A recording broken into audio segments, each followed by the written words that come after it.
Hello, everyone. So today I wanted to take a few moments and to speak about your perspective when going through grief, um, of the perspective of allowing grief to be a process that you go through versus becoming your identity.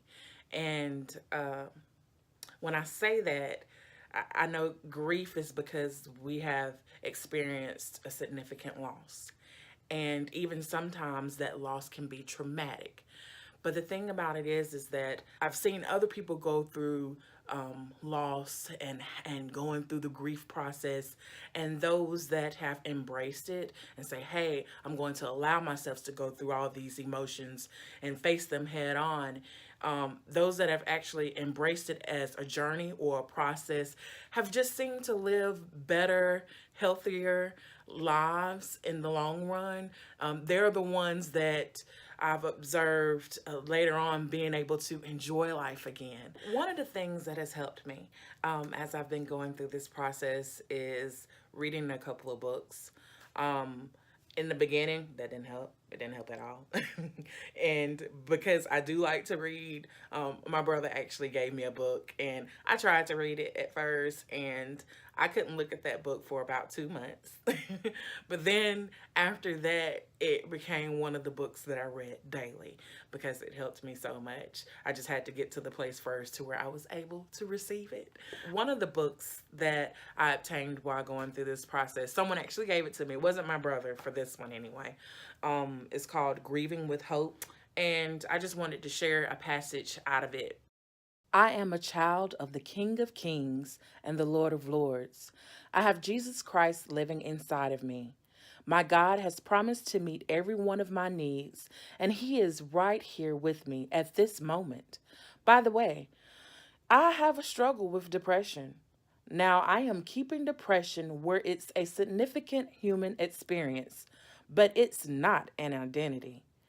Grief is not an identity.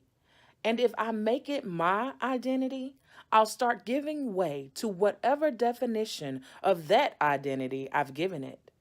Grief is a profound experience to go through, and it rocks a person at the core. It's disruptive, dislocating, and highly emotional. But this experience doesn't define me.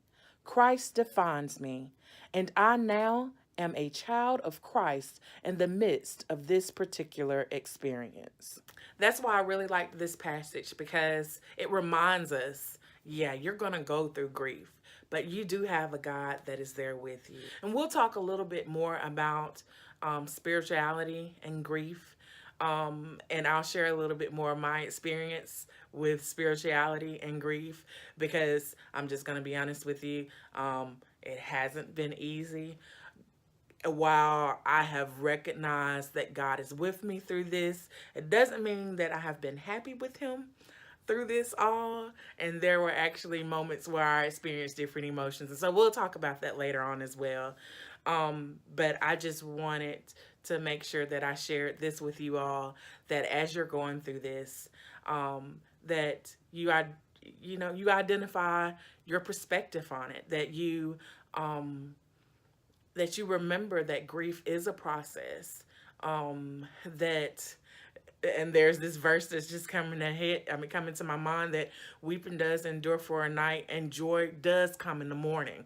That night might be a few months, it might be a year for you. Um, but you will live life again.